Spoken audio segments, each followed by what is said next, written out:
మా గొప్ప తండ్రి, స్తుతులకు స్తోత్రములకు అర్హుడైన మా ప్రియ పరలోకపు తండ్రి, మీకే వందనాలైనా.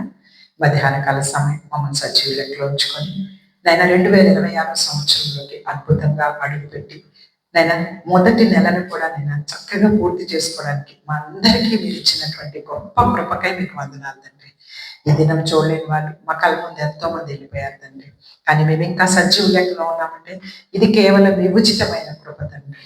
మా గొప్పతనాలు ఇక్కడ ఏం లేవు తండ్రి. నైనా ప్రభు ఈ పాదాల చెంత మా జీవితాలను అర్పించుకుంటూ మాకు ఇచ్చినటువంటి ఆయుష్ కాలంలో నాయన ప్రభు మీ కొరకు బ్రతికేవారిగా, నేను మీ వాక్యాలను ప్రచురించేవారిగా, నేను మిమ్మల్ని మేము అనుకరించేవారిగా ఉండటకు మాకు మీ సహాయం దయచేయమని వాక్యం చెప్పబోతుంది. నేను కాదు కానీ మీరే మీ ఆత్మతో నాతోనూ మాతోనూ అందరితోనూ మాట్లాడి మమ్మల్ని బలపరచమని, మరింతగా నేను రావాల్సిన బిడ్డలు రావడానికి సహాయం దయచేయమని, మీ కృప మరింతగా అందరి మీద కుమరించమని, ఈ సంవత్సరంలో బిడ్డలందరూ కూడా నాయన ప్రభ ఒక గొప్ప సువార్థికులుగా తయారయ్యి వారి జీవితాల్లో నాయన ప్రభువును అనుసరించి రాకడ దినాలలో నాయన ప్రభ అద్భుతంగా బిడ్డలు వాడపట్టడానికి సహాయం దయచేయమని మా ప్రభు మీ ప్రియ కుమార్ని యేసయ్య ప్రార్థించి బ్రతిమాలి వేడుకుంటున్నాం తండ్రి. ఆమేన్ ఆమేన్ హల్లెలూయా. చక్కగా మొదటి నెల ముగించుకోబోతున్నాము. సంతోషంగా ఉందా, దుఃఖంగా ఉందా?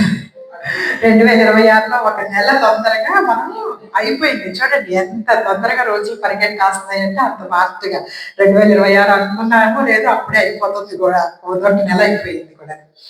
అయితే చూడండి ఒక్కసారి మనందరం కూడా నేను పోయిన వారం ఏం చెప్పుకున్నాం, మనం కొన్ని నిర్ణయాలు తీసుకోవాలి కదా. కొన్ని నిర్ణయాలు మనం ఈ సంవత్సరం తీసుకొని ముందుకు సాగిపోవాలి. భక్తులు ఎలాంటి నిర్ణయాలు తీసుకున్నారు?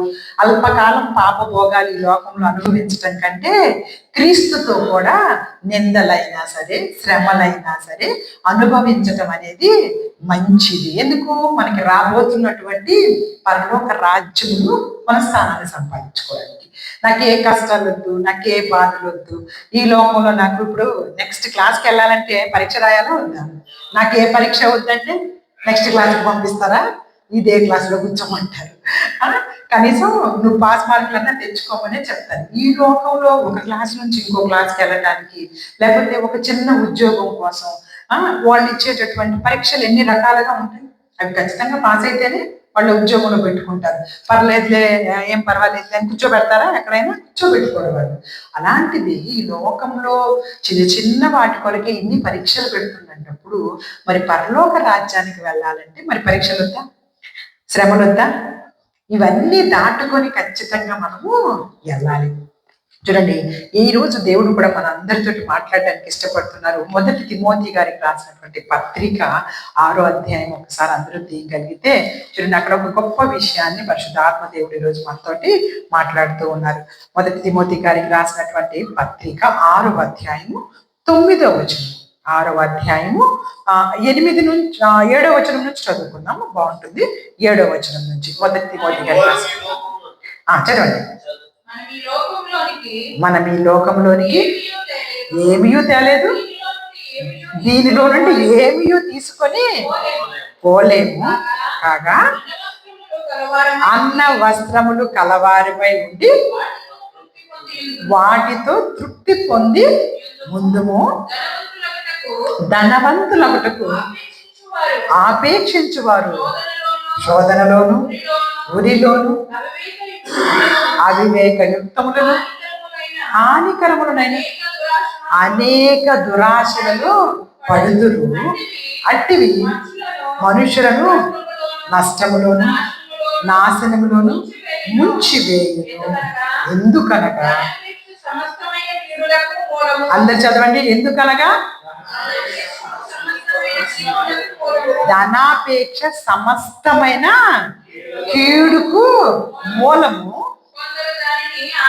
కొందరు దానిని ఆశించి విశ్వాసం నుండి తొలగిపోయి నానా బాధలతో తమను తామే పొడుచుకొని చచ్చిపోయారు. తెలుసా బైబిల్ గ్రంథంలో కూడా ధనాపేక్ష సమస్త కీడుకు మూలము. నీకు జీవితంలో కీడు ఎప్పుడు మొదలవుతుందంటే నీకు ధనం మీద ఆపేక్ష వచ్చినప్పుడు. ధనం సంపాదించొద్దు అని చెప్పట్లేదు దేవుడు, ధనం సంపాదించొద్దు అని ఎప్పుడు దేవుడు చెప్పడు. ఎందుకంటే దేవుడు తానిచ్చిన చేతి వృత్తిని మీరు చాలా శ్రద్ధగాను చక్కగాను చేసుకోమని చెప్పారు. మీకు ఏ చేతి వృత్తి తప్ప చెప్తే ఆ చేతి వృత్తిని. కానీ ఆపేక్ష అంటే ఇదే పనిగా మాత్రం నువ్వు ఉండకూడదు. ధనం మీద ఆపేక్ష చేస్తే మాత్రం అది సమస్త కీడుకి స్టార్టింగ్. నీ లైఫ్ లో నువ్వు ఇక కీడు ఆహ్వానించినట్టే అనమాట. దాని మీద ఆపేక్ష వచ్చింది అంటే మాత్రం నువ్వు కీడుని లోకంలో నీ యొక్క జీవితంలోకి ఆహ్వానిస్తున్నావని. అక్కడ చూసారా, మొట్టమొదటి ఏమని చెప్పారు 7వ వచనంలో, మనం ఈ లోకంలోకి ఏమీ తేలేదు, ఏమీ తీసుకొని పోలేము. వచ్చేటప్పుడు ఎలా వస్తామో తెలుసు కదా, పుట్టేటప్పుడు ఎలా పుట్టామో మనందరికీ పుట్టామా, అలాగే చచ్చిపోయినప్పుడు కూడా మనల్ని పంపించేస్తారు. అంతే తప్పించి ఇతను చాలా సంపాదించాడని చెప్పేసి ఇతను తెచ్చినవన్నీ అతనితో పెట్టి పంపించేద్దాం, అతని ఆస్తి పత్రాలు అన్ని ఇస్తారా? ఎవరన్నా సమాధిలో పెడతారా? ఆస్తి పత్రాలన్నీ లాక్కుంటారే కానీ ఎవ్వరు కూడా సమాధుల్లో పెట్టి మనతో పాటు ఏమి పంపించరు. కాబట్టి దేవుడు ఈరోజు స్పష్టంగా మనతో మాట్లాడుతూ ఉన్నారు. అదంట ధనవంతులకు ఆపేక్షించేవారు శోధనల్లో, ఉరిలో, అవివేక యుక్తములు అంటే వివేకం కోల్పోతారు, అవివేకవంతులుగా ప్రవర్తిస్తూ హానికరమైనటువంటి అనేక దురాశలు వచ్చేస్తాయి వాళ్ళకి. ఒకటి కాదనమాట, హానికరం. వాళ్ళే హాని చేసేసుకోవటానికి అవివేకంగా ప్రవర్తించటమే కాకుండా అనేకమైనటువంటి దురాశల్లోకి వెళ్ళిపోతుంటారు, ఒకదానికి. కాబట్టి అలాంటి అస్సలు వద్దని దేవుడు అట్టివి మనుషులను నష్టములోను నాశనములోను ఉంచివేయను. హల్లెలూయా. ఇది మనం చెప్పుకుంటున్న పదమా, లేకపోతే బైబిల్ గ్రంథంలో లేఖనాలే మాట్లాడుతున్నాయా? లేఖనాల ద్వారా పరిశుద్ధ ఆత్మదేవుడు మనల్ని హెచ్చరింప చేస్తూ ఉన్నారనమాట. ఇదిగో మనందరికీ తెలుసు ఒక వ్యక్తిని గురించి.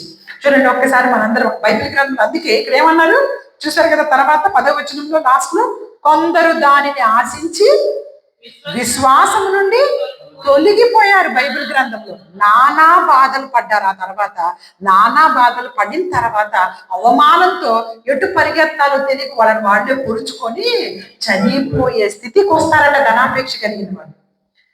మీకు ఈ లోకంలో కూడా చాలా మంది ఎగ్జాంపుల్స్ మీ చుట్టూ చూస్తూనే ఉంటారు. మన ఇండియాలో కూడా మీకు గుర్తుంటే కనుక కొన్ని సంవత్సరాల క్రితం ఒక కాఫీ షాప్ ఓనరు ఎన్నో కోట్లు ఉన్నాయి అతనికి, కానీ వీటిని అభివృద్ధి చేసుకోవడానికి అక్కడ ఇక్కడ బ్రాంచెస్ పెట్టి ఎన్నో చోట్ల అప్పులు చేసేసాడు. అప్పులు చేశాడు. దానిని సరైన పద్ధతిలో ఇంకెవరికైనా ఇచ్చి మేనేజ్మెంట్ చేస్తుంటే సరిగ్గానే ఉండేది. కానీ ఒక దినం పొద్దున్నే 4 గంటలకి అప్పులన్నీ ఎక్కువైపోతున్నాయనే ఆలోచనలో పడిపోయి కారు డ్రైవింగ్ చేసుకుంటూ కార్ని నదిలోకి పంపించేసుకొని తనందరూ తానే ఆత్మహత్య చేసుకొని చచ్చిపోయాడు. మనం తామే పొడుచుకునే స్థితికి ధనాపేక్ష అది. ఆ తర్వాత భార్య చనిపోయిన తర్వాత అతను భార్యకి ఆ పని అంతా తీసుకుంది. ఆవిడ ఎంత చక్కగా ఇప్పుడు రన్ అవుతుందంటే అంత చక్కగా వాళ్ళందరినీ కూడా సరి చేసుకొని ఆమె నడిపించుకుంటుంది. అతనికి బ్రతికున్నప్పుడు ఇలా చేసుకోవచ్చు అని చక్కగా ఒక మంచి విషయాలు, మంచి ఆలోచనలు తెచ్చుకున్నట్లయితే అతను బ్రతికి చక్కగా చేసుకోవచ్చా లేదా? ఆ క్షణానికి ఆవేశం, ధనాపేక్ష, ఆపేక్ష, ఇంకా రావట్లేదు, ఈ రావట్లేదని అక్కడ ఇక్కడ అప్పులు తెచ్చి ఇంకా పెట్టి అనవసరమైనటువంటి బ్రాంచులు పెట్టి, అంటే లాభాలు రాని చోట బ్రాంచులు పెట్టి అప్పుల్లోకి వెళ్ళిపోతారు. ఉన్న కొన్ని వాటిని సరిగ్గా వాడుకుంటూ దేవుని చిత్తానుసారంగా బ్రతికితే దాని ద్వారా వచ్చేది దేవుడు బహుగా ఆశీర్వదిస్తాడు. అది లోకంలో కూడా మనం చూసాము. బైబిల్ గ్రంథంలో కూడా ఒకసారి రాజుల గ్రంథం దగ్గరికి మీకు అందరికీ తెలిసినటువంటి విషయమే అయినా ఒకసారి మీకు చూపిస్తే అవి మనకి బాగా అర్థమవుతాయి అనమాట. మనందరికి తెలుసు కదా, 2వ రాజుల గ్రంథము 5వ అధ్యాయము. అక్కడ జరిగిందంతా నేను చెప్తాను. ఏ వచనం చదవమన్నప్పుడు ఆ వచనం మాత్రమే మీరు చదువుతారు. 2వ రాజుల గ్రంథము 5వ అధ్యాయం చాలు తీసుంచండి. 1వ వచనం నుంచి నేను చదువుతాను. మనందరికీ తెలుసు అక్కడ సిరియా రాజుకి సైన్యాధిపతి అయిన నయమాను అనే ఒక వ్యక్తి ఉన్నాడంట. సిరియా దేశానికి ఇప్పుడు కూడా ఉందా లేదా సిరియా? ఇప్పటికీ అదే. బైబిల్ గ్రంథం నిజమైనటువంటి దేవుని యొక్క గ్రంథము, ఇది జరిగిన గ్రంథము, ఇది జరుగుతున్న విషయాలను చెప్పడానికి ఇప్పటికీ సిరియా పేరు సిరియానే. ఇది ఎప్పుడు సంగతి? రాజుల కాలం సంగతి. ఏ రాజులు? దావీదు గారు పరిపాలించిన కాలం సంగతి. దావీదు గారి తర్వాత అనేక మంది రాజులు వచ్చారు. అనేక మంది రాజులు వెళ్ళిపోయిన తర్వాత ప్రవక్తలు వచ్చారు. తర్వాత యేసుక్రీస్తు ప్రభు వారి లోకంలోకి వచ్చారు. ఆయన 2025 సంవత్సరాలు మన క్రితం ఆయన వచ్చున్నారు. ఇన్నేళ్ళు అయినా కానీ సిరియా పేరు సిరియానే. ఆ రోజుల్లో కూడా ఇదే సిరియా దేశానికి ఒక రాజు పరిపాలిస్తున్నాడు. అతనికి సైన్యాధిపతి, చాలా గొప్ప సైన్యాధిపతి ఉన్నాడు. రాజులకి ముఖ్యంగా ఎవరు మంచిగా ఉండాలి? రాజు ఏం చేయలేడు, అతని కిందున్న సైన్యాధిపతులే సరిగ్గా రాజ్యాన్ని రక్షించగలిగేవాడు. వాళ్ళు వేసే ప్లాన్, వాళ్ళు వేసేదే ఆ రాజులని రాజ్యాన్ని కరెక్ట్ గా ఉంటుంది అనమాట. అంటే ఇతను కుష్ఠరోగం కలిగిన వ్యక్తి అంట. కుష్ఠరోగం కలిగిన వ్యక్తి అయినప్పటికీ కూడా సైన్యాధిపతిగా పెట్టుకొని ఉన్నాడు అంటే అర్థం ఏంటి? ఇతను చాలా సైన్యంలో మంచిగా ఉంటుండాలి, యుద్ధాలు బాగా చేయగలిగిన వ్యక్తి అయి ఉండాలి, లేకపోతే సలహాలు మంచిగా ఇచ్చేటటువంటి వ్యక్తి అయి ఉండాలి. మామూలుగా అయితే కుష్ఠరోగం ఆ రోజుల్లో దూరంగా పెడతారు. కానీ ఇతనిని సిరియా రాజు సైన్యాధిపతిగా పెట్టుకున్నాడంటే ఇతనికి చాలా గొప్ప టాలెంట్ ఉన్నట్టు. అయితే అతనికి ఉన్న వ్యాధి ఏంటి? కుష్ఠరోగం. అయితే ఈ సిరియన్లు అప్పటి నుంచి కూడా ఇప్పటికీ కూడా ఇస్రాయేల్ మీద యుద్ధం చేస్తూనే ఉంటారు. అప్పటి నుంచి ఇప్పటికీ కూడాను ఆ ఇశ్రాయేలీల మీద యుద్ధం చేస్తూనే ఉంటారు సిరియా వాళ్ళు. ఆ దినాల్లో కూడా ఈ సిరియా వాళ్ళు ఇశ్రాయేల్ మీదకు వచ్చేసారు. వచ్చి ఈ ఇస్రాయేల్లో ఉన్నటువంటి అక్కడ ఉన్నటువంటి ఒక అమ్మాయి వాళ్ళని పనికి చెరగొట్టుకొని వెళ్ళిపోతారు. వాళ్ళు వచ్చేది దేనికి? యుద్ధానికి. దీని మీదకి వచ్చేది ఇక్కడ ఉన్నటువంటి వారందరినీ కూడాను వాళ్ళు దోచుకొని వెళ్ళిపోతారు.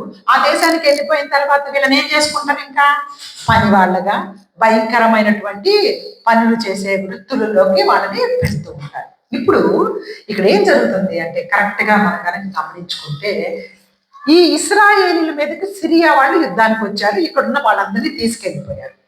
ఒక అమ్మాయి, ఒక చిన్న అమ్మాయి ఇప్పుడు సిరియా యొక్క రాజు దగ్గర ఉన్న సైన్యాధిపతి దగ్గర పనికి కుదిరింది.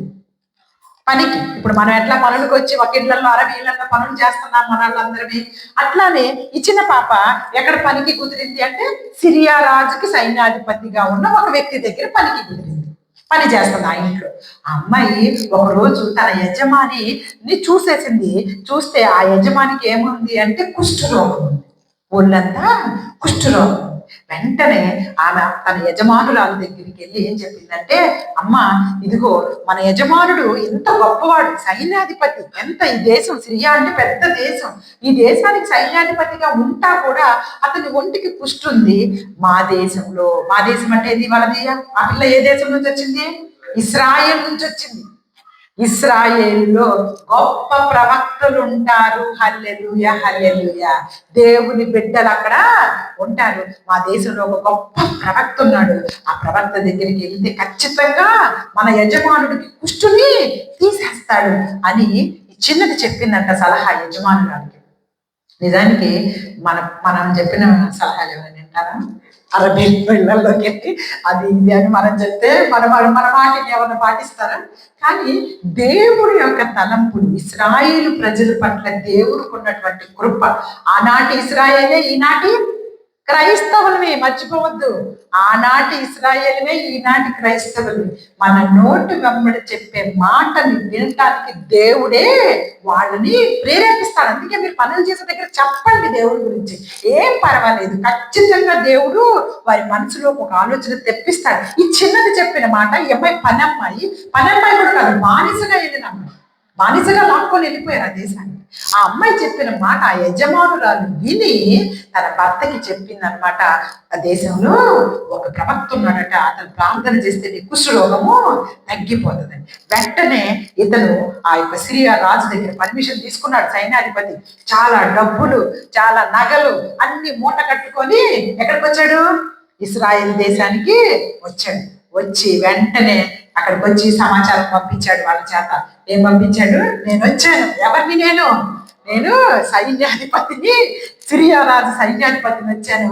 ఎక్కడుంటాడు ఆ ప్రవక్తని రమ్మని చెప్పండి, వచ్చి నాకు బాగు చేయమని చెప్పాడు. వెంటనే ఆ ప్రవక్త ఏమన్నాడు మనందరికీ తెలుసు కదా.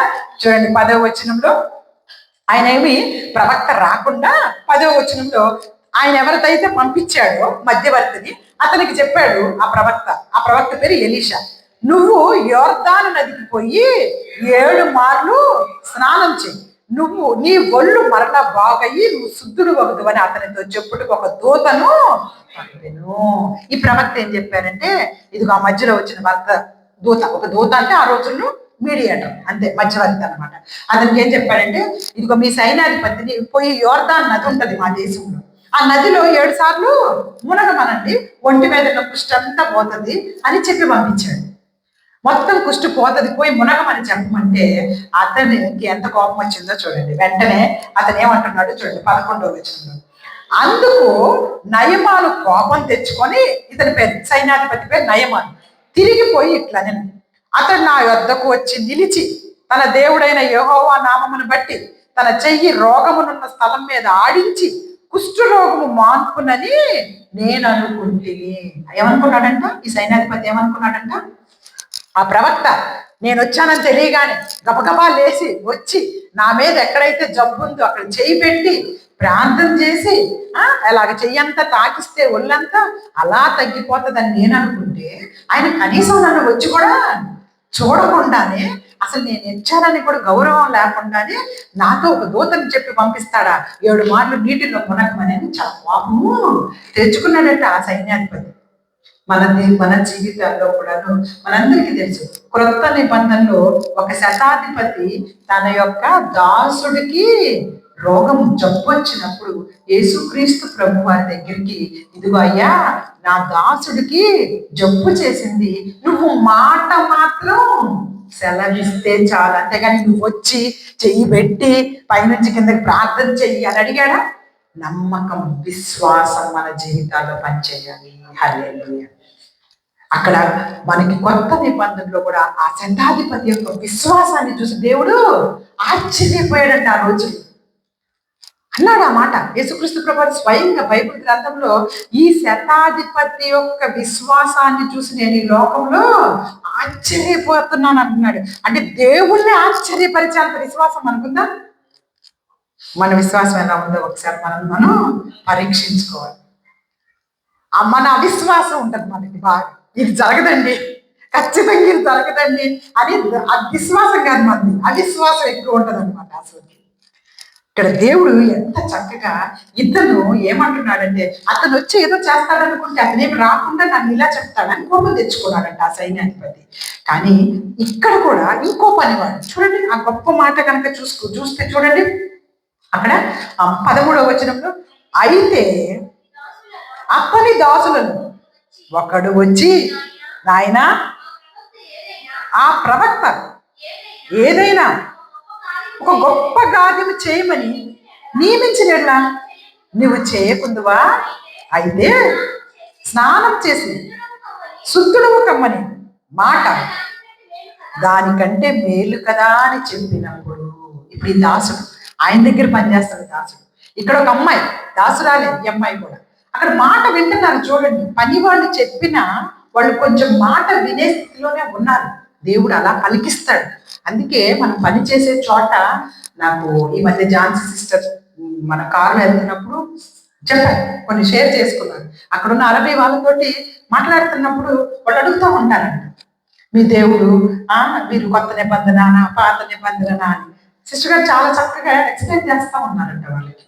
సో అడిగినప్పుడు చెప్పండి, ఏం పర్వాలేదు, ఏం మొహమాట అక్కర్లేదు, మీకు తెలిసినంత వరకు దేవుని గురించి ప్రచురం చేయండి. అయితే ఈ దాసుడు అన్నాడంట వెంటనే, అయ్యా ఒకవేళ ఇంతకంటే ఇంకేదన్నా పని చెప్తే నువ్వు చేయవా? నీకు తగ్గిద్ది అంటానికి నువ్వు ఇంతకంటే ఇంకేదైనా పెద్ద పని చెప్తే చేస్తావా చేయవా? ఖచ్చితంగా చేస్తావు కదా. పాపం ఆయన ఏమి చెప్పాడు, చిన్న పనే కదా, పోయి నా నీటిలో మునగమన్నాడు, దానికి ఎందుకు కోపం తెచ్చుకుంటున్నావు? ఒకసారి మునిగేస్తే అయిపోతుంది కదా.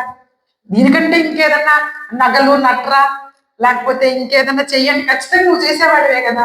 ఇప్పుడు ఆయన ఏం చెప్పదున్నా కానీ వెంటనే చెప్పగానే ఆ సైన్యాధిపతి కళ్ళు తెరుచుకునేటట్టు దేవుడు చేశాడు.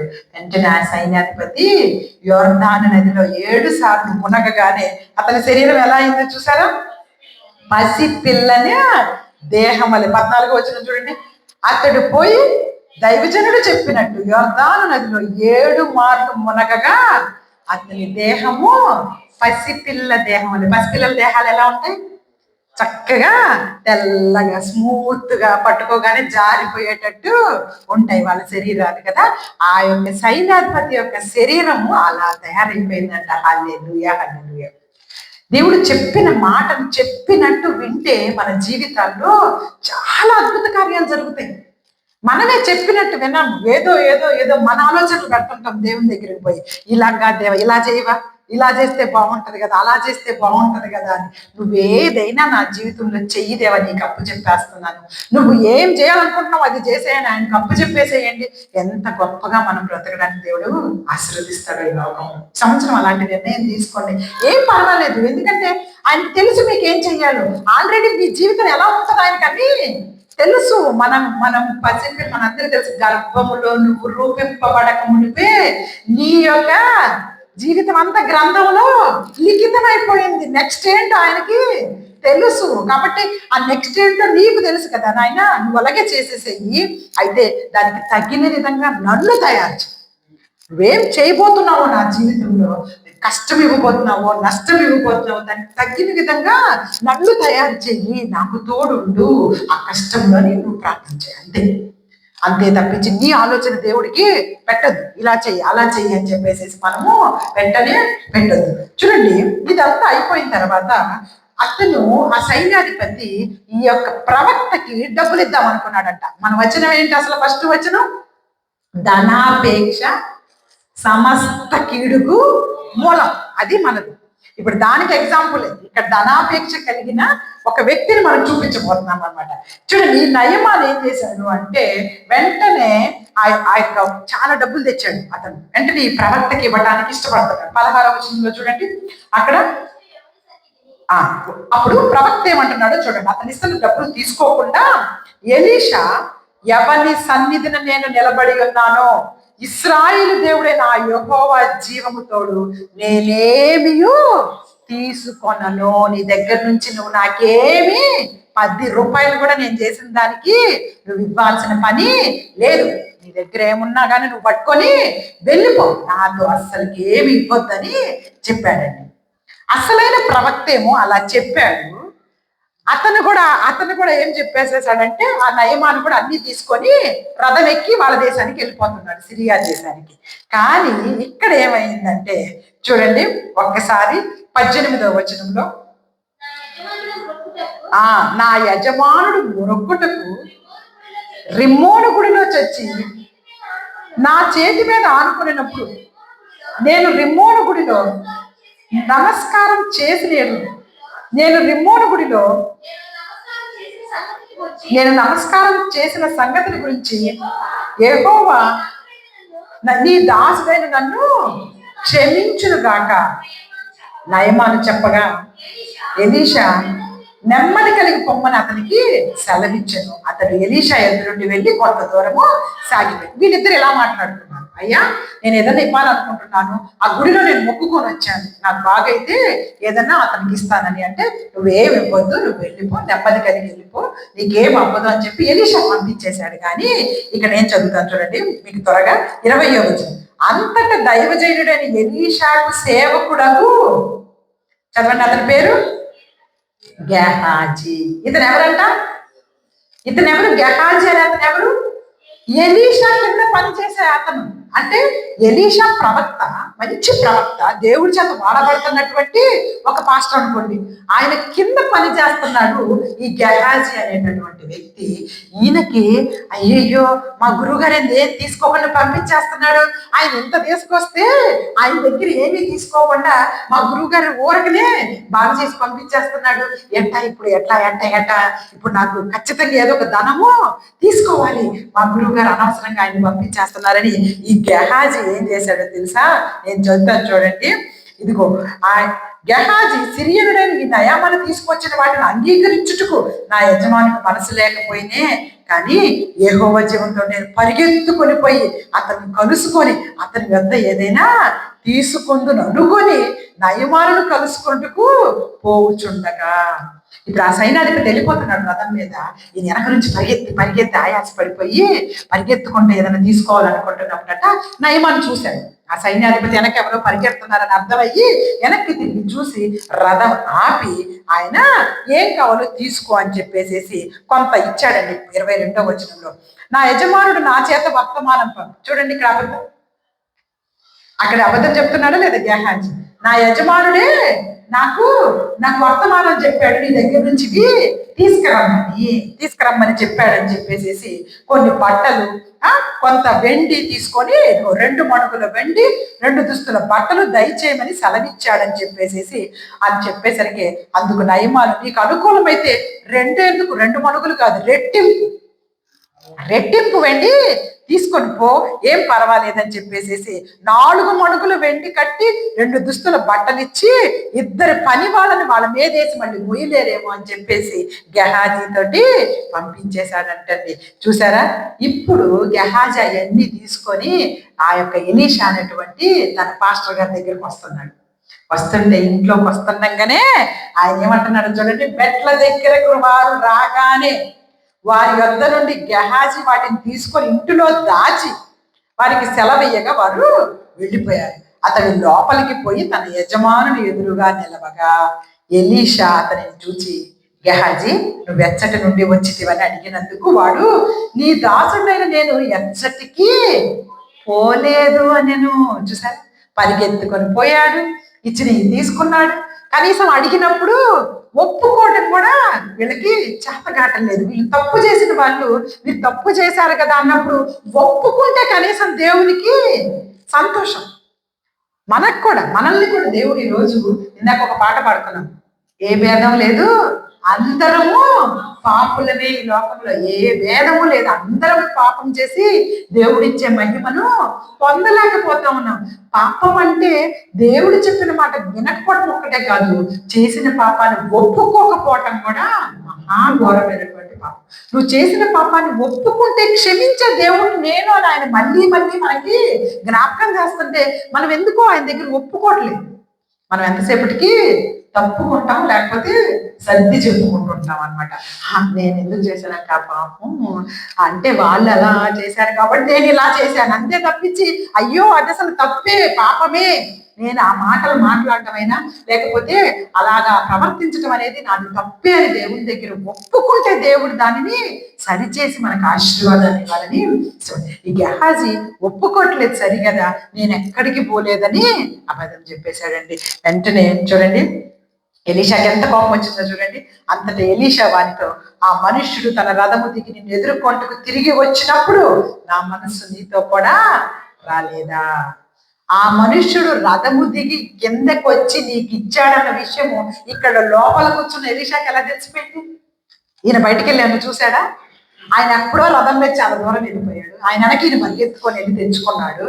అయినా సరే దైవజనులకు అన్ని విషయాలు కూడా దేవుడు చూపిస్తాడు. అక్కడ ఏం జరుగుతుందో ఎలీషాకి ఇక్కడ క్లియర్ గా కనపడిపోయింది. ఈ గెహాజీ పరిగెత్తటం, అవన్నీ తెచ్చుకోవటము, అవన్నీ తీసుకొచ్చుకొని దాచిపెట్టుకోవటము. అప్పుడు ఏమాట అంటున్నాడు చూసారో ఒక్కసారి చూడండి.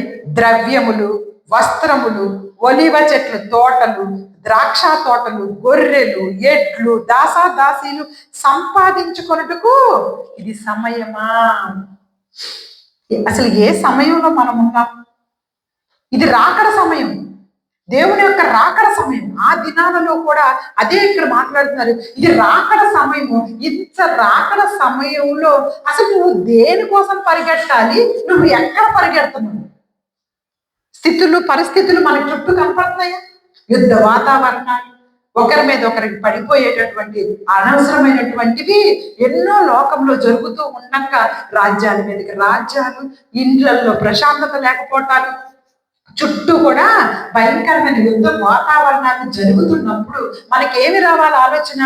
దేవుని రాకడ అతి సమీపం ఉంది కాబట్టి నన్ను నేను సిద్ధపాటు చేసుకోవాలని ఆలోచన రావాల్సింది పోగొట్టి, ఇప్పుడుకి మనం ఇంకా మారు మనసు లేకుండా మన ఇష్టానుసారంగా ప్రవర్తిస్తూ ఉంటే ఆ దినాలలో కూడాను అక్కడ ఏమంటున్నట్టు ఇది సమయమా?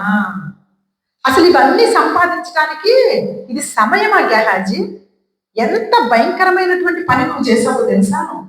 ఎందుకంటే అప్పుడు ఆ రాజ్యంలో భయంకరమైనటువంటి అపవిత్రమైన కార్యాలు ఎన్నో జరుగుతుంటే నువ్వు దేవునికి ప్రార్థన చేయాల్సిన సమయంలో నువ్వు ఇదే చేసావు, ఇది సమయం అసలు నీకు అవన్నీ సంపాదించి ఏం చేసుకుంటావు నువ్వు అన్నారో లేదో. ఆ తర్వాత వచ్చిన చూడండి, కాబట్టి నయమాను, ఈ నయమాను ఎవరు ఇప్పుడు ఇంతకీ? సిరియా సైన్యాధిపతి. అతనికి తగ్గిపోయింది కుష్ఠరోగం, అతని ఒళ్ళు ఎలా అయిపోయింది? మంచిగా అయిపోయింది. అతనికి కలిగిన కుష్టు నీకును నీ సంతతికి సర్వకాలము అంటి ఉంటుందని చెప్పగా వానికి మంచు వలె తెల్లని కుష్టు కలిగి ఎలీషా ఎదుట నుండి బయటికి వెళ్ళిపోయింది. చూసారా? ధనాపేక్ష సమస్త కీడుకు మూలం. ఏదో సంపాదించాలనుకున్నాడు, ఏం సంపాదించాడు? ఆఖరికి కుష్ఠరోగం సంపాదించుకొని ఊరి చివరికి బహిష్కరింపబడతారు. దాసులను ఎవరైనా దాచి పెట్టుకుంటారా? ఆయనంటే నయమాను అధిపతి కాబట్టి ఆయనని అక్కడ ఉంచారు ఆ రాజ్యంలో. మామూలుగా ఉన్న దాసులని ఎవరైనా ఉంచుతారు? ఈ గెహాజీ కూడా కుష్ఠరోగంతో దేవుడు పనిష్మెంట్ చేశారు. కాబట్టి ధనాపేక్షను మనకి వద్దు. దేవుడు ఏం చెప్పారు? నాకు మనం మొదటి వచనంలో, మనం ఈ లోకంలోకి ఏమీ తేలేదు, ఏమీ తీసుకొని ఉన్న దానితో అన్న వస్త్రములతోటి తృప్తి పొందుము. తృప్తి పొందాలి. తృప్తి పొందడం మనము నేర్చుకోవాలి. ఈ లోకంలో శ్రమలు వచ్చేస్తున్నాయి, లేకపోతే ఇబ్బందికరమైన పరిస్థితులు వచ్చేస్తున్నాయి, ఏం చేయాలి అని ఆలోచన చేసుకుంటే ఒక్కసారి హెబ్రీల్కి రాసిన పత్రికలో చూడండి ఎంత గొప్ప విషయాన్ని దేవుడు ఈరోజు మనతో మాట్లాడుతూ మనల్ని బలపరుస్తూ ఉన్నారు. హెబ్రీల్కి రాసినటువంటి పత్రిక 4వ అధ్యాయము మనందరము చూసుకోగలిగితే మొట్టమొదట 12వ అధ్యాయం చూద్దాము, తర్వాత 4 వద్దాం. చూడండి, హెబ్రీల్కి రాసిన పత్రిక 12వ అధ్యాయము 5వ వచనం. నా కుమారుడా, ప్రభువు చేయు శిక్షను తృణీకరించుకుని ఆయన నిన్ను గద్దించినప్పుడు విసుగుకును. ప్రభువు తాను ప్రేమించిన వారిని శిక్షించి తాను స్వీకరించు ప్రతి కుమారుణ్ణి దండించును అని కుమారులతో సంభాషించినట్టు మీతో సంభాషించు. ఆయన హెచ్చరికను మరిచి తిరిగి శిక్షాఫలము పొందుటకై మీరు సహించుచున్నారు. దేవుడు కుమారులుగా మిమ్మల్ని చూచుచున్నాడు. తండ్రి శిక్షింపని కుమారుడు ఎవడు? కుమారులైన వాళ్ళందరూ శిక్షలో పాలు పొందుతున్నారు. మీరు పొందని ఎడల దుర్వేసులే కానీ కుమారుడు కాదు. మీకు అర్థమైందా ఈ వచ్చినానికి అర్థము? ఈ రోజున్న లోకంలో నాకు చాలా శ్రమలండి, నాకు చాలా కష్టాలండి, నాకు అసలు బ్రతకాలనే లేదండి, ఈ శ్రమల వల్ల, ఈ కష్టాల వల్ల ఈ లోకంలో నాకు అస్సలు బ్రతకాలని లేదండి అని ఎవరి మనసులో అయితే ఉందో వాళ్ళతో దేవుడు ఈరోజు మాట్లాడుతున్నాడు ఈ మాట. చూడండి, ఇక్కడ స్పష్టంగా మాట్లాడుతున్నారు దేవుడు, శిక్షా ఫలము పొందుటకై మీరు సహించుచున్నారు. మీ మీదకి ఇప్పుడు ఏ శిక్షలు వచ్చినా దానికి ఒక ఫలం ఇవ్వబోతున్నాడట దేవుడు. ఆ శిక్షా ఫలము పొందుటకే మీరు సహించుచున్నారు. ఎందుకు మీ మీదకి నేను శిక్షను తీసుకొస్తున్నారో కూడా చెప్తున్నాడు. చూడండి, దేవుడు కుమారులుగా మిమ్మల్ని చూస్తున్నాడు. హల్లెలూయా, హల్లెలూయా. దేవుడికి మనం ఎవరమంట? కుమారులుగా మిమ్మల్ని చూస్తున్నాడు. ఆ కింద వచ్చిన చూడండి, తండ్రి శిక్షింపని కుమారుడెవరు? పరమ తండ్రి నిన్ను ఒక చిన్న శిక్షలోకి తీసుకెళ్లి తన కుమారుడిగా స్వీకరించాలి. నేను ఇచ్చినటువంటి ఆ శిక్ష టైంలో ఎలా ప్రవర్తిస్తావు, నీ ప్రవర్తన ఎలా ఉంటది అని పరీక్షిస్తున్నాను. నీకు ఇచ్చినటువంటి ఆ కాలంలో నీ ప్రవర్తన, నీ యొక్క విధానము, నీ మాటలు, నీ నోటి మాటలు అన్నిటినీ దేవుడు పరిశోధిస్తూ ఉంటాడు ఆయన ఇచ్చినప్పుడు. ఆ సమయంలో నువ్వు ఎలా ప్రవర్తిస్తావో దానిని బట్టి ఆయన దాని తర్వాత ఒక ఫలాన్ని ఇవ్వాలని ఆశపడతా ఉన్నారంట. అందుకే అక్కడ ఏమంటారంటే చూడండి, తండ్రి శిక్షింపని కుమారుడెవడు? కుమారులైన వారందరూ శిక్షలో పాలు పొందాల్సిందేనంట. ఒకవేళ పాలు పొందను, నేను నాకు ఇలాంటి శిక్షలు ఇష్టం లేదు అంటే మిమ్మల్ని కుమారులుగా నేను కూడా చూడను, పరలోక రాజ్యంలో మిమ్మల్ని నేను తీసుకోను అని చెప్తున్నాను. ఇక్కడ శిక్ష వచ్చినా మంచిదే అని ఆయన కుమారులుగా ఉందామా, లేకపోతే మాకు ఏ శిక్ష వద్దు బాబాయ్ అని చెప్పేసి దూరంగా ఉందామా? శిక్ష వచ్చినా అయ్యా నీ కుమారుడిగా నన్ను చూస్తున్నావు, దాని ఫలం నువ్వేది ఇవ్వబోతున్నావో దానికోసం నేను నిరీక్షించి నేను ఓపికతో ఉండులాగా నాకు ఓపిక నీవు, సహనాన్ని ఇవ్వని మనము ప్రార్థన చేయాలి. ఎందుకు ఈ జీవితం, ఏంటి బ్రతుకు అనే అవసరం లేదు. ఎందుకంటే ఇప్పుడు చెప్పాను కదా ముందుగానే, మన జీవితం ఏంటో ఆయనకు ఆల్రెడీ తెలుసు. నెక్స్ట్ ఏంటో తెలుసు. ఇంకా ఆయన ఆల్రెడీ నెక్స్ట్ ఏంటో నీ జీవితంలో రాసేసి వచ్చిన తర్వాత నువ్వు ఎందుకు ఎందుకు ఎందుకు అనుకుంటే ఏం లేదు. ఎందుకంటే ఆయన చిత్తానుసారంగా జరిగిపోద్ది. ఇంకంతే. అది జరిగిపోతున్నప్పుడు ఇంక మనం అక్కడ ఆగిపోవడానికి వీలు లేదు. కాబట్టి ఇక్కడ చూడండి, ఇంకా ఒక్కసారి మత్తయి సువార్త 5వ అధ్యాయంలో కూడా, కాబట్టి ఆయన శిక్షిస్తున్నాడంటే ఆయన మనల్ని కుమారులుగా చూస్తున్నాడు, దానికి సంతోషించాలి మనం. అంతేగాని మనం బాధపడకూడదు. ఓకే దేవా, నువ్వు ఇచ్చిన శిక్షలో నేను పొందుతాను, అయితే నాకు తోడు నువ్వు ఉండు, ఆ శిక్షను అనుభవించేటప్పుడు నీ సహాయం చేయని బ్రతిమాలుకుందాం. 5వ అధ్యాయంలో కూడా చూడండి, 11వ వచనంలో, అందరు చదవండి మత్తయి సువార్త 5వ అధ్యాయము 11వ వచనం. నా నిమిత్తము జనులు మిమ్మును నిందించి హింసించి మీ మీద అబద్ధంగా చెడ్డ మాటలు పలుకున్నప్పుడు మీరెవరంట? ధన్యులు. హల్లెలూయా, హల్లెలూయా. ఎందుకు చెప్పండి ధన్యులు అంట? మనము కుమారులుగా చూస్తున్నాడు ఆయన. కుమారులందరూ ధన్యులు, ధన్యులు, మీరు ధన్యులు, పరలోక రాజ్యానికి మీరు వారసులు. మీ మీద అబద్ధ సాక్ష్యాలు చెడ్డ మాటలు పలికేటప్పుడు మీరు ధన్యులు అని దేవుడు మనతోటి ఈరోజు సూటిగా మాట్లాడుతున్నారు. ఆ తర్వాత వచ్చిన చూసారా, అప్పుడంటే అలా పలుకుతే సంతోషించి ఆనందించండి, పరలోకమందు మీ ఫలము అధికమగును. హల్లెలూయా, హల్లెలూయా. పరలోక రాజ్యంలో మీకు నేను ఇవ్వబోతున్న ఫలము, అలాంటి మాటలు మీరు సహించినప్పుడు, అలా మీ మీద మాట్లాడుతున్నప్పుడు, మీ మీద అలాంటి నిందలు వాళ్ళు వేస్తూ ఉన్నప్పుడు మీరు ధన్యులు, మీరు సంతోషించి ఆనందించండి. అప్పుడు మీ పరలోక రాజ్యంలో నేను ఆల్రెడీ రాసేసుకుంటున్నాను, మీకు ప్రతిఫలము డబల్ ఇవ్వబోతున్నాను. హల్లెలూయా, హల్లెలూయా. ఇంకా తర్వాత వచనం కూడా చూసారా, మీ ఫలం ఈలాగున వారు మీకు పూర్వమందున్న ప్రవక్తలను కూడా హింసించిరి. మీకే కొత్త కాదు, ఇదేదో మీకే కొత్తగా వచ్చేసింది, అమ్మో నాకే ఇలా వచ్చింది అని ఆశ్చర్యపోకండి. మీ ముందున్న వాళ్ళను కూడా ఇలాగే జనులు హింసించారు. అందుకే నాకు తెలుసు కదా, ఈ వచనం నేనే మాట్లాడినా, అది యేసుక్రీస్తు ప్రభువారు స్వయంగా మాట్లాడిన మాటలు. అది పైన మీరు 5వ వచనంలో మొదట్లో చూసుకుంటే మీకు అర్థమైపోతుంది. ఆయన ఆ జన సమూహములను చూచి కొండ ఎక్కి కూర్చుండగా ఆయన శిష్యులు ఆయన వద్దకు వచ్చింది. అప్పుడు ఆయన నోరు తెరిచి ఇలా మాట్లాడుతున్నారు. అంటే ఇది ఎవరు మాట్లాడింది?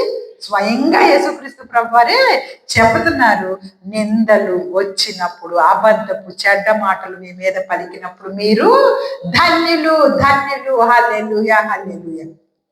కాబట్టి ఆ ధన్యతలో మనం ఉన్నామని, దేవుడు మనల్ని ఆయన కుమారులుగా చూస్తున్నారని, ఆయన వారసత్వాన్ని, పరలోక రాజ్య వారసత్వాన్ని మనకి ఇవ్వబోతున్నారని, మనకి అనేకమైన ప్రతిఫలాలు దేవుడు ఇవ్వబోతున్నందుకు మనం సంతోషించి ఆనందించి గంతులు వేయమంటున్నాడు. అసలు దేవుడు గంతులుగా అంటే, గంతులు ఎప్పుడు వేస్తాను చెప్పండి?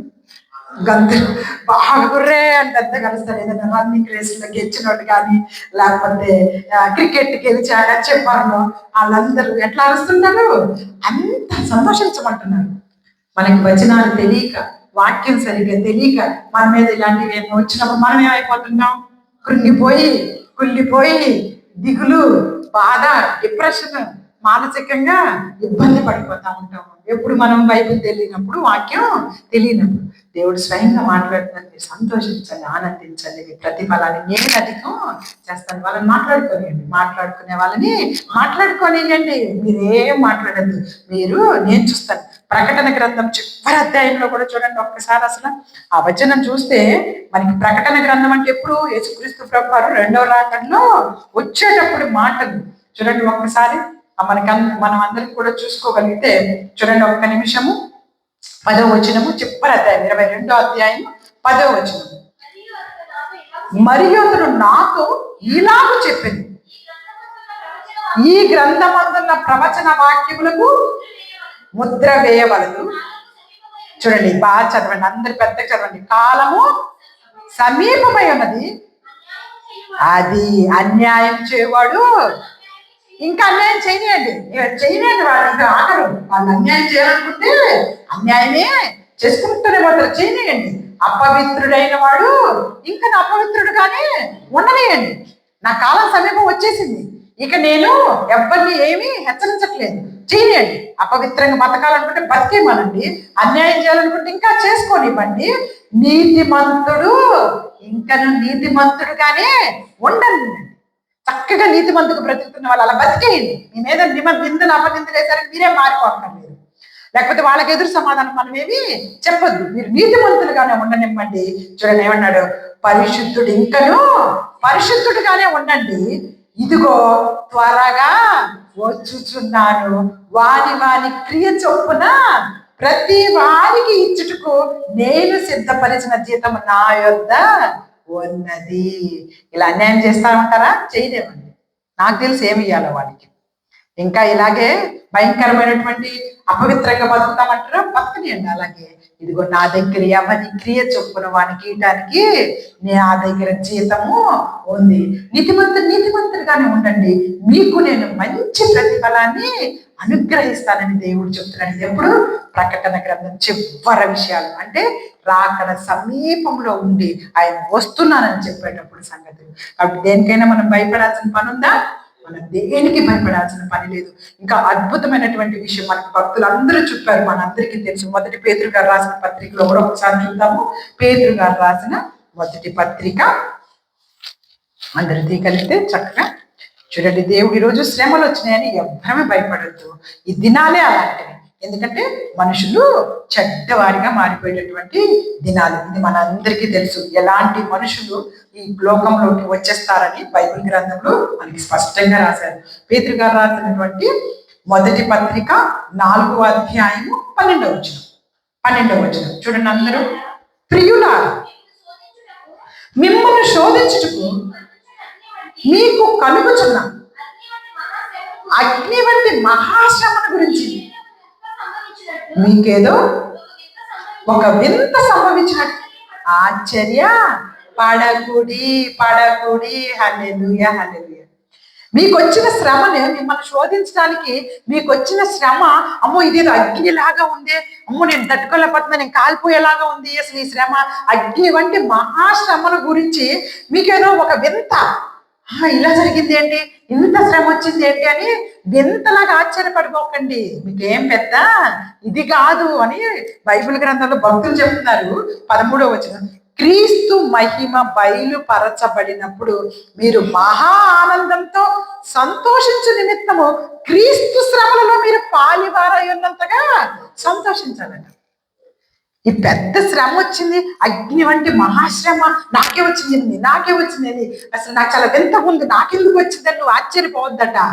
ఎందుకు ఇచ్చాను అంటే, యేసు క్రీస్తు వారి లోపల శ్రమ పడ్డారా లేదా? ఆయనను సిలువ మీద కొట్టినప్పుడు ఆయన మీద ఏం చేశారు? అందరూ ఉమ్మి వేసి తల మీద ముండ్ల కిరీటం పెట్టి కొరడాలతో వీపుని బాది ఎవరు కొట్టారో చెప్పమని నవ్వారు. ఇటు తిరిగితే అడ్డు కొట్టి, అడ్డు తిరిగితే ఇటు కొట్టి, నేను కొట్టింది ఎవరు కనిపెట్టని అపహాస్యం చేశారు. నవ్వులు, వెకిలి నవ్వులు, భయంకరమైనటువంటి పరిస్థితిని మన క్రీస్తు వారు మన కొరకు ఓర్చుకున్నారు. ఆయన శరీరము దున్నబడింది, చారలతోటి ఒక్కొక్క ఆ కొరడా పడుతూ ఉంటే ఆ కొరడాకి చివరిలో ఇలాగ కొనలు ఉంటాయట, ఇలాగ తిరిగి ఇనుముతోటి ఒక్కసారి అలా వేసి ఇలా లాగితే బాడీ మీద ఉన్న సగము స్కిన్ అంతా కూడా వచ్చేసేది, పీకి మొత్తం ఇలా దానితో పాటు. మరలా ఆయనను 40 కొరడా దెబ్బలు, ఒక్క కొరడా దెబ్బకి ఆయన శరీరం సగం చీల్చబడిపోయింది. కానీ 40 కొరడా దెబ్బలు కొట్టారు, ఉమ్మేస్తున్నారు, ఒక పక్క ముండ్ల కిరీటం పెట్టారు తలలో, ఆయనకి సిలువని మోస్తున్నాడు. ఊరికే ఉన్నారు ఆయన 150 టన్నులు బరువున్న సిలువని ఆయన మీద మోపారు. ముండ్ల కిరీటం ఉంది, కొరడాతో కొడుతున్నారు, గొలగత కొండని ఎక్కిస్తున్నారు. ఎక్కడ ఆయనకి పడింది అదంతా శిక్ష? గొల్గత అనే కొండ మీదకి ఆయన నడిపిస్తున్నారు. కొండ ఎక్కాడు ఆయన ఆ బరువును పట్టుకొని, ఆ యొక్క శరీరానికి రక్తంతో. ఎవరి కోసం? మన కోసం మన పాపములన్నీ కూడా ఆయన శరీరం ద్వారా తీసేశాడు, ఆయన రక్తంలో కడిగేశాడు. ఇప్పుడు నేను భయపడాల్సింది కాదు అసలు. ఇది నీ పాపము, నువ్వు ఇది చేస్తావని ఆయనకు ముందే తెలుసు, నేను ఇది చేస్తానని ఆయనకు ముందే తెలుసు. మనమందరం ఏం పాపాలు చేస్తాం ఆయనకు ముందే తెలుసు. ఆ పాపాలన్నిటి కొరకే నేను ఆల్రెడీ రక్తాన్ని మీ కొరకు చిందించేశాను. ఇంక మీరు ఈ లోకంలో భయపడద్దు. మీరు చేసిన ప్రతి పాపం నా రక్తంలో కడగబడింది. ఆ ధైర్యంతో మీరు ఉండగలిగితే, ఇదిగో మీరు నా వైపు చూసుకుంటా వస్తున్న శ్రమలలో, ఇదిగో క్రీస్తుతో పాటు ఉన్న శ్రమలు నేను కూడా పడుతున్నానని సంతోషపడమంటున్నాడు. ఆయన పడినంత కష్టం కాదు మనకు వస్తుంది. ఆయనలాగా మనల్ని ఎవరు సిరిగా ఇస్తలేదు, లేకపోతే మనల్ని ఎవరు ఇలాగా కొరడాలతో ఏం కొట్టట్లేదు. కానీ మనకు వస్తున్న మాటలు, నిందలకే మనము తట్టుకోలేకపోతున్నాం. అలాంటివి వచ్చినప్పుడు క్రీస్తు శ్రమలలో పాలివారై ఉన్నారు మేము కూడా అని సంతోషించండి అని చెప్తున్నాడు. హల్లెలూయా, హల్లెలూయా. ఎంత గొప్ప విషయం కదా. ఈరోజు పరిశుద్ధాత్మ దేవుడు మనతో మాట్లాడుతున్నాడు. అందుకే పేతురు గారు ఆ పత్రికలు అంటున్నారు అనమాట, మిమ్మల్ని శోధించడానికి మీకు వచ్చిన శ్రమను బట్టి అబ్బా నాకే ఎందుకు వచ్చిందని వింతగా ఫీల్ అయిపోకండి. మనం అలా వింతగా అయిపోతుంటాం కదా, అలా ఏం ఫీల్ అయిపోకండి. ఆ శ్రమలలో, క్రీస్తు శ్రమలలో మీరు కూడా పాల్గొన్నారు అవుతున్నారు. అంటే మీరు కూడా షేర్ చేసుకుంటున్నారు, మీరు కూడా ఆయనతో పాటు శ్రమలు అనుభవిస్తున్నారు. అంటే దేవుడు మిమ్మల్ని ఎంత గొప్పగా చూసుకుంటున్నాడో చూడండి. ఇప్పుడు దొంగ ఒక ఇంట్లో దొంగతనం చేయడానికి వచ్చినప్పుడు విలువైన ఉన్న ఇంట్లో దొంగతనం చేయడానికి వస్తాడా, పూరికి ఊరిసలోకి వెళ్ళి దొంగతనం చేయడానికి వెళ్తాడా? మంచి ఉన్నాయి ఇంట్లో ముందు తెలుసుకునే కదా ఆ ఇంట్లో దొంగతనానికి వెళ్తా ఉంటారు. దేవుడు కూడా అదే చెప్తున్నాడు, సాతాను నీ హృదయంలో నువ్వు ఎంతో గొప్పగా దేవుని చేత వాడబడతావు కాబట్టే దోచుకోవడానికి నీ దగ్గరకు వచ్చింది. హల్లెలూయా. ఏమీ లేని వాడి దగ్గరికి ఎందుకు వెళ్ళింది దోచుకోవడానికి? వాళ్ళ దగ్గరికి ఎలాగూ ఏం లేదు, గొప్ప విషయం. వాడు ఎలాగో దేవుడి కొరకు ఏం వాడబడట్లేదు, వాళ్ళు ఎలాగో దేవుని కొరకు పనిచేయడానికి ఇష్టంగా లేదు. అలాంటప్పుడు వాళ్ళని ఎందుకు దోచుకుంటుంది? వాళ్ళ దగ్గరికి వెళ్ళి ఎందుకు ఇబ్బంది పెడుతుంది? ఎందుకు పెట్టదు? ఎందుకంటే వాళ్ళు ఆల్రెడీ దాని పార్టీయే కదా. సాధారణ పార్టీలో ఉన్న వాళ్ళని ఎవరైనా మన పార్టీలో ఉన్న మనం ఇబ్బంది పెడతామా? పెట్టం కదా. సో ఆల్రెడీ వాళ్ళు నా పార్టీలో ఉన్నప్పుడు నేను ఎందుకు ఇబ్బంది పెట్టాలని సాధారణ ఇంకా చక్కగా వాళ్ళకి అన్ని ఏదో ఇస్తున్నట్టే కనబడుతుంటాయి, అన్ని గొప్ప గొప్పగా హ్యాపీ కనబడుతూ ఉంటాయి. కానీ నీ దగ్గర ఏదో విలువైనది ఉంది, నువ్వేదో దేవుని కొరకు పని చేయబోతున్నావు కాబట్టి నిన్ను దోచుకోవటానికి వాడు వస్తున్నాడు, నిన్ను పాడు చేయడానికి వాడు వస్తున్నాడు. కాబట్టి నువ్వు గొప్పగా ఫీల్ అవ్వాలి, నువ్వు సంతోషంగా ఫీల్ అవ్వాలి. నన్ను దేవుడు గొప్పగా వాడుకోబోతున్నాడు కాబట్టి ఇంత గొప్ప శోధన వచ్చింది. ఈ శోధనలో నేను సహించాలి, ఓర్చుకోవాలి. ఈ ఓర్పు తర్వాత ఆయన ఇవ్వబోతున్న ఫలము చక్కగా ఉంటది నాకు. కాబట్టి ఆ ఫలం కోసం నేను ఈ లోకంలో ఎదురు చూస్తాను అని చెప్పేసి మనందరం కూడా యేసు వైపు చూడాలి. అలాగే ఇంకొక వచనం చూపించి నేను ముగించేస్తాను ఈ దినానికి. చూడండి, మనందరం కూడా చూసుకోగలిగితే ఒకసారి ఇర్మియా గ్రంథము లేకపోతే అది వదిలేండి, అది నెక్స్ట్ వీక్ మాట్లాడుకుందాం. హెబ్రీయులకు రాసిన పత్రిక 4వ అధ్యాయం 15వ వచనం చూద్దాం. చాలు, అది చేసుకొని ముగించుకుందాం. హెబ్రీయులకు రాసిన పత్రిక 4వ అధ్యాయం 15వ వచనం అందరూ చదవండి. మన ప్రధాన యాజకుడు మన బలహీనతల యందు మనతో సహానుభవం లేనివాడు కాడు, కానీ సమస్త విషయంలో మనవలే శోధింపబడినను ఆయన పాపము లేనివాడుగా ఉండేది. కనుక మనం కనికరింపబడి సంయోచితమైన సహాయం కొరకు కృప పొందినట్లు ధైర్యంతో కృపాసనం యొద్దకు చేరుదుము. హల్లెలూయా. ఇక్కడ చూసిన ఎంత గొప్ప మాట చెప్తూ ఉన్నారో దేవుడు. మన ప్రధాన యాజకుడు అంటే ఎవరు? యేసుక్రీస్తు ప్రభు. మన ప్రధాన యాజకుడు మనతో పాటు అనుభవం లేనివాడు కాడు. ఈ కష్టాలన్నీ ఆయనకి శరీరంతో ఉన్నప్పుడు ఆయన కూడా ఆకలేసిందా లేదా? ఆయన ఉపవాసం చేయడానికి కొండ మీదకి తీసుకెళ్ళినప్పుడు ఆకలేసిందా లేదా? ఆకలేసింది. బావి దగ్గర సమరయ స్త్రీతో మాట్లాడుతున్నప్పుడు ఆయనకు ఆకలేస్తుందని ఆహారం తినడానికి శిష్యులు వెళ్ళారా లేదా? ఆయన శరీరంతో ఉన్నప్పుడు ఆయన కూడా మనలాంటి ఆలోచనలే, మనలాంటి శోధనలే పెట్టింది సైతాన్, మనలాగే ఆలోచింపచేసింది. ఆయనకు కూడాను అనేక మంది ప్రార్థన చేయించుకోవడానికి ఆయన దగ్గరికి వచ్చేవాళ్ళ లేదా? ఆయనను ముట్టుకుంటే స్వస్థత పడిపోతారని చెప్పి 12 సంవత్సరాల నుంచి రక్తస్రావం కలిగిన స్త్రీ ఆయనను ముట్టుకుంటే స్వస్థత పొందిందా? అలాగే ఆ పాపాత్మురాలైనటువంటి స్త్రీని చూసి యేసుక్రీస్తు ప్రభువారు ఏమన్నారు? అమ్మా, ఇదిగో ఎవరైనా సరే ఇక్కడ ఉన్నవాళ్ళు నీ మీద రాయి వేశారా?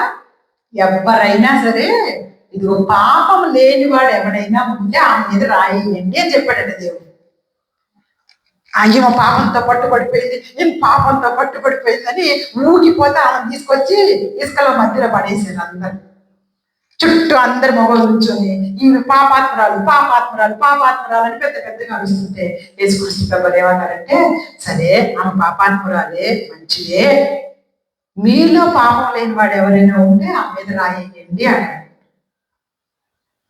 అని వాళ్ళు అప్పటికి రాళ్ళు పట్టుకొని ఉన్నారు, ఆ మీద రాయటానికి అందరు రాళ్ళు పట్టుకొని ఉన్నారు.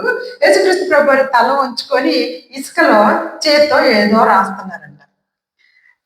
రాస్తుంటే అటువైపు చూసినట్టుకి ఎవరైతే దాని వైపు చూస్తారో వాళ్ళు చేసిన పాపాలంటే అక్కడ కనపడిపోతున్నాయంట వరుసగా. అక్కడ ఆయన అదే రాస్తున్నాడు, ఆయనకు అన్ని స్పష్టంగా కనపడతాయి.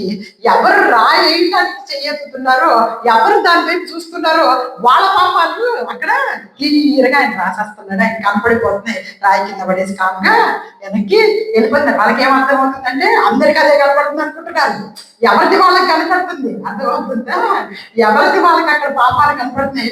వాళ్ళు ఏమనుకుంటారంటే రాయి ఎత్తున్నాడు, అమ్మో రాయి అక్కడ రాస్తున్నాడు, వీళ్ళందరూ అవి చదివేస్తున్నారు, గబుక్కుని రాయి కింద పడేస్తే నా రాయటం ఆపేస్తాడు అనుకుని రాయి కింద పడేసి వెళ్ళిపోయారు.